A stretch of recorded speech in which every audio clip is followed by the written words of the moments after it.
Assalamualaikum warahmatullahi wabarakatuh. Perkenalkan, saya Linda Krisnawati, penyuluh lingkungan hidup Madya pada Direktorat Kemitraan Lingkungan, Direktorat Jenderal Perhutanan Sosial dan Kemitraan Lingkungan, Kementerian Lingkungan Hidup dan Kehutanan. Izinkan pada kesempatan ini saya menyampaikan tentang pengembangan corporate social responsibility dalam perhutanan sosial. Adapun isi dari materi yang ingin saya sampaikan ada 5 bagian. Yang pertama, pendahuluan. Bab 1, bagian 1 ini memuat tentang latar belakang, tujuan, keluaran, serta dasar hukum. Kemudian bagian kedua, CSR di Indonesia, ini mengenai pemahaman CSR, rujukan dalam penerapan CSR, serta CSR dalam lingkungan hidup dan kehutanan.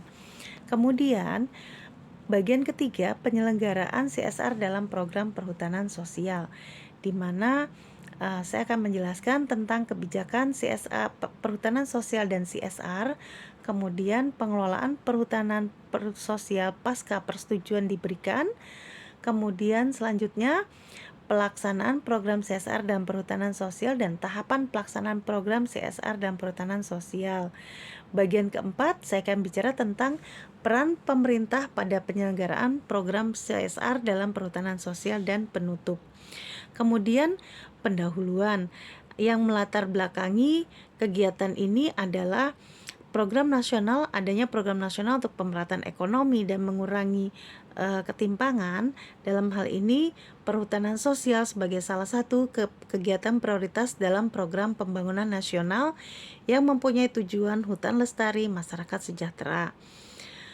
Selain itu, dari sisi dunia usaha, kami melihat tingginya kesadaran perusahaan untuk mengimplementasikan CSR, di mana sekarang ini perusahaan menerapkan konsep people, planet, dan profit, di mana sesuai dengan Permen LHK nomor 9 tahun 2021 tentang pengelolaan perhutanan sosial disebutkan bahwa CSR dalam kemitraan lingkungan menjadi salah satu program potensial untuk mendukung tata kelola usaha, tata kelola kelembagaan, dan tata kelola kawasan dalam perhutanan sosial.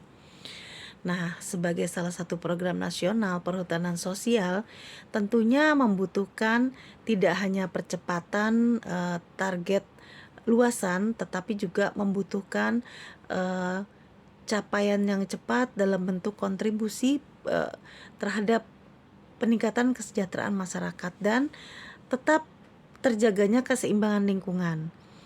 Nah, inilah yang mendasari diturunkannya pedoman turunannya dari Permen LHK 09 tadi menjadi pedoman pengembangan CSR dalam perhutanan sosial yang dimuat dalam SK Dirjen PSKL nomor 43 tahun 2022. Tujuannya membantu perusahaan dalam memahami program perhutanan sosial. Kemudian yang pastinya program yang dapat dihubungkan dengan program CSR ya. Kemudian membantu perusahaan dalam menyusun langkah-langkah untuk melakukan program CSR dalam perhutanan sosial. Keluarannya, perusahaan diharapkan lebih memahami dengan lebih baik tentang program perhutanan sosial tentang program CSR dalam perhutanan sosial maksud saya.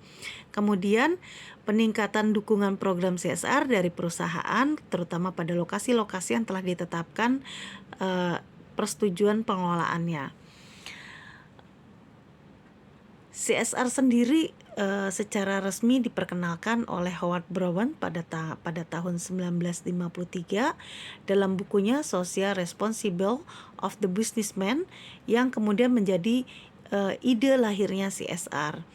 CSR kemudian semakin dikenal, bahkan John Elkington tahun 1998 dalam bukunya Cannibal with Forks itu menyampaikan tentang konsepsi CSR terkait dengan 3P, yaitu Profit, People, dan Planet.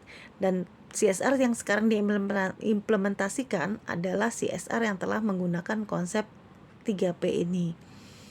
CSR di Indonesia merujuk pada 3 hal pokok: voluntary basis, kedermawanan atau filantropi, dan tanggung jawab atau obligation. Dan di Indonesia pendekatan ini terus ada 4 pendekatan yang masih terus berkembang. Yaitu ISO 26000, tanggung jawab sosial dan lingkungan, tanggung jawab sosial dan lingkungan dalam Otoritas Jasa Keuangan atau OJK, dan CSR dalam program penilaian peringkat kinerja perusahaan dalam pengelolaan lingkungan atau PROPER. Dan inilah yang mendasari CSR dalam dunia usaha. Untuk perhutanan sosial ini kita kita sampaikan pada hari ini.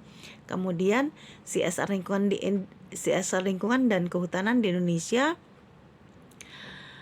Inisiasi pemerintah Indonesia untuk mendorong peran aktif perusahaan untuk berkontribusi dalam perlindungan dan pengelolaan lingkungan hidup melalui program CSR terus-menerus dilakukan.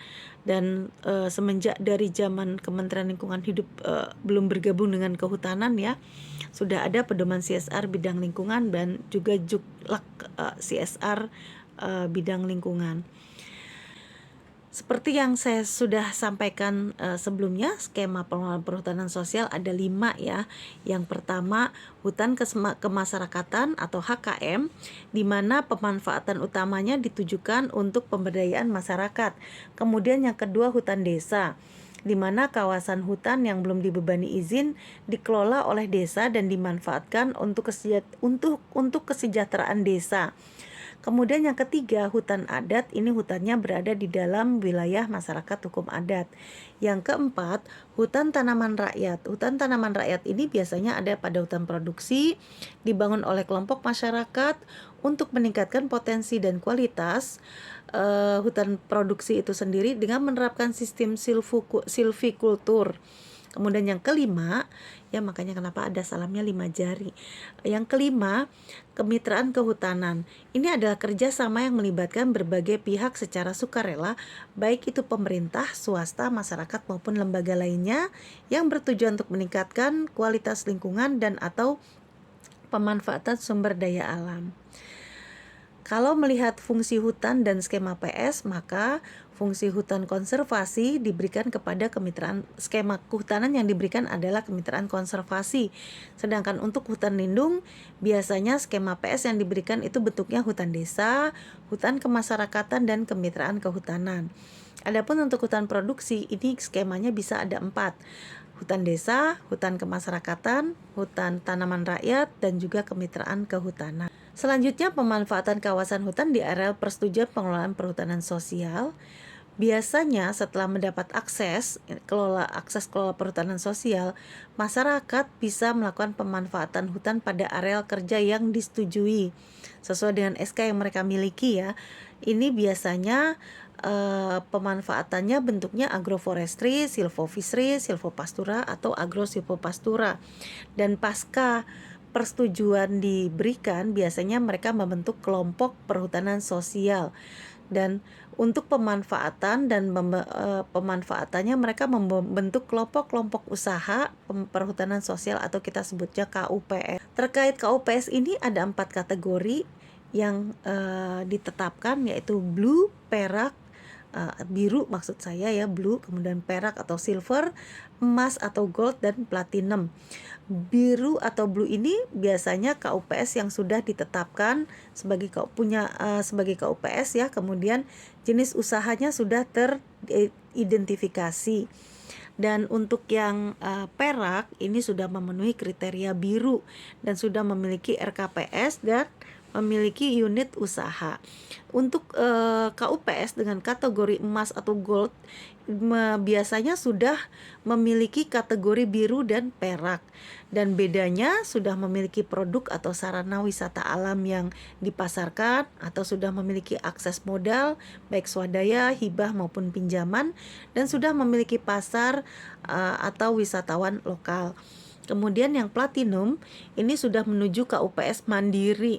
Nah, KUPS mandiri ini sudah memenuhi kriteria KUPS emas, sudah memiliki akses modal baik swadaya, hibah atau pinjaman, dan ya biasanya mereka ini sudah memiliki pasar atau wisatawan nasional, baik nasional maksudnya regional maupun internasional. Terkait pelaksanaan pengelolaan perhutanan sosial pasca persetujuan, ini dilakukan melalui 3 tata kelola. Tata kelola kelembagaan, tata kelola kawasan, dan tata kelola usaha. Pendampingan perhutanan sosial kalau menurut Permen LHK nomor 9 ini menjadi hak bagi masyarakat yang telah mendapatkan SK pengelolaan perhutanan sosial.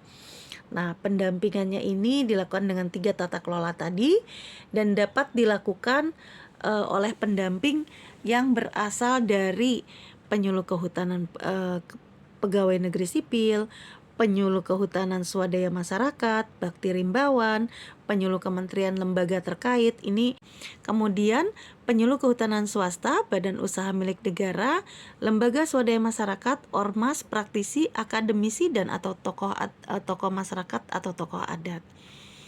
Untuk di lebih jelasnya, pendamping menjadi salah satu kunci utama kesuksesan di mana perhutanan sosial ini sangat sangat membutuhkan pendamping, karena pendamping di sini berperan sebagai mediator, fasilitator, inovator, mentor maupun teman diskusi KPS dan KUPS. Tahapan pelaksanaan CSR dalam pengelolaan perhutanan sosial pasca persetujuan ada 4 model pelaksanaannya. Yang pertama, keterlibatan langsung perusahaan melalui yayasan atau organisasi sosial perusahaan, bermitra dengan pihak lain, atau bergabung dengan konsorsium. Bentuk dukungan program CSR ini bisa macam-macam. Misalnya peningkatan kapasitas, dukungan sarana prasarana, dukungan akses permodalan dan pasar, dukungan pengelolaan pengetahuan. Kemudian ada pengembangan masyarakat, biasanya dikenal dengan Komdev gitu ya, Community Development.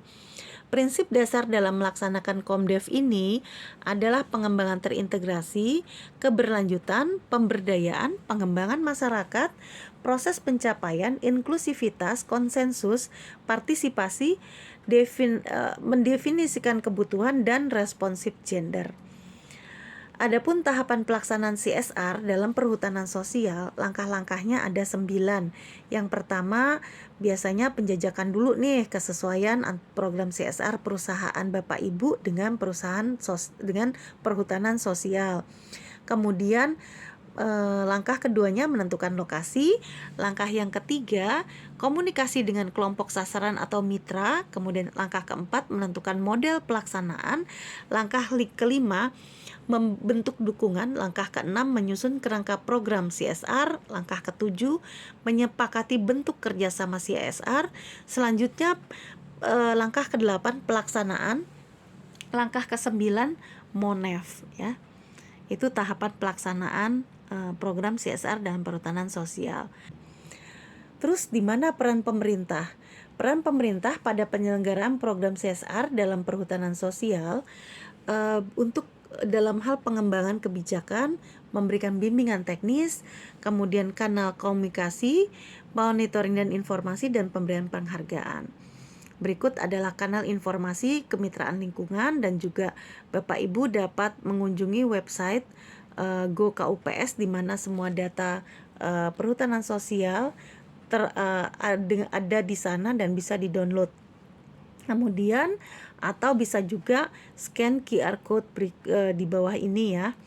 Nah, sebagai penutup, izinkan saya untuk menyampaikan sedikit pantun terkait perhutanan sosial dan CSR. Elok hindari gigitan lipan, kalau digigit sakitnya bisa sebulan. Mari tingkatkan CSR dan sinergitas ke depan, PSKL dan perusahaan seiring sejalan. Karena tujuan PS memang adalah masyarakat sejahtera dan hutannya lestari. Demikian yang bisa saya sampaikan. Terima kasih. Wabillahi taufik wal hidayah. Wassalamualaikum warahmatullahi wabarakatuh.